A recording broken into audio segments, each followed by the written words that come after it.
கிறிஸ்து இயேசுவின் நாமத்தினால் இந்த காலை நேரத்தை உங்களை வாழ்த்துகிறேன். எசாயா 38:5 உன் விண்ணப்பத்தை கேட்டேன் என்று ஆண்டவர் சொல்லுகிறார். I have heard your prayer. நம் ஆண்டவர் நமது ஜெபத்தை கேட்க கூடாதபடி மந்தமுள்ள செவியை உடைய ஆண்டவர் அல்ல. கடினமான உள்ளம் படைத்த ஆண்டவர் அல்ல.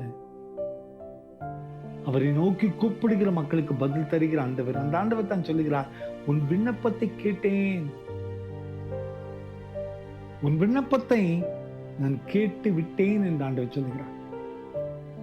நிறைய பேரு நிறைய காரியங்களுக்காக ஜெபம் பண்ணி சோர்ந்து இருப்பல, இனி எப்படி ஜெபிப்பது என்று அறியாதபடி கலங்கி நிற்கிறோம்ல.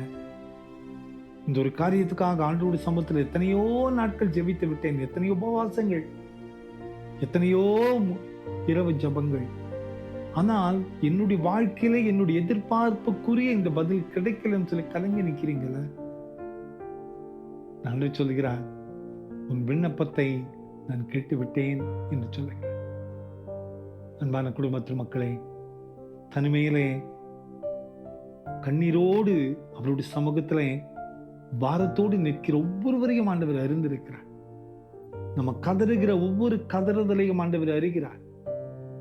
நம் உள்ளத்தின் பாரங்களை அவர் அறிகிறார். அந்த ஆண்டவர் தான் சொல்லுகிறார், உன் விண்ணப்பத்தை நான் கேட்டுட்டேன், உன் விண்ணப்பத்தை நான் அறிந்து கொண்டேன்.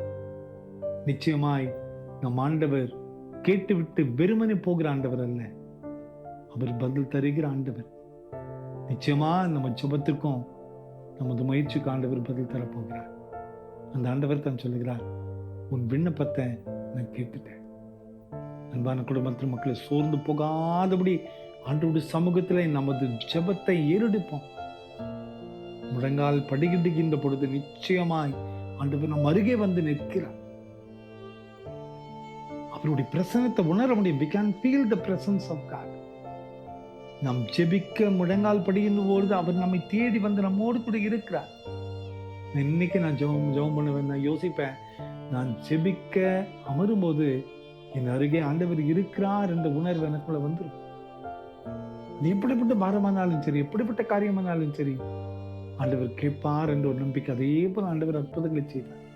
எத்தனையோ அற்புதங்கள், எத்தனையோ அதிசயமான காரியங்கள் நம்ம வாழ்வை குறித்து ஆண்டவருக்கு நல்லா தெரியும். அவர் ஒரு நாளும் கைவிட மாட்டார். அவர் தான் சொல்லுகிறார், விண்ணப்பத்தை நான் கேட்டேன். அந்த நம்பிக்கையோடு ஆண்டவருடைய சமூகத்துல நம்மை அர்ப்பணிப்போமா? கிருபை நிறைந்த எங்கள் நல்ல ஆண்டவரே, எங்க விண்ணப்பத்தை நீ கேட்கிற ஆண்டவர் என்று அறிந்து நம்மை துதிக்கிறோமே அப்பா. எங்கள் கண்ணீரை காண்கிற ஆண்டவர் நீ, விண்ணப்பத்தை கேட்கிற ஆண்டவர். இந்த காலை நேரத்திலே உங்களுடைய சமூகத்திலே ஜெபிக்கிற ஒவ்வொருவருடைய ஜெபத்தையும் அங்கீகரிக்க வேண்டுமாக்க சொல்றப்பா. எங்க ஜெபம் வீணாய் போகிறது என்று அறிகிறோம். கலங்கி நின்று கண்ணீரோடு ஜெபிக்கிற ஒவ்வொரு கதறுதலையும் நீர் அசட்டை பண்ணாதபடி நினைவு கூறுவதற்கு நன்றியப்பா. பிறந்த நாளைக்கும் திருமண நாளைக்கும் நினைவு கூறுகிற ஒவ்வொரு பிள்ளைகளையும் நீங்க தொடுங்கப்பா. நீங்க ஆசீர்வதிங்க, மகிமைப்படுத்தும். இயேசுவின் மூலம் ஜெபங்கள் எங்கள் நல்ல பிதா. ஆமென், ஆமென்.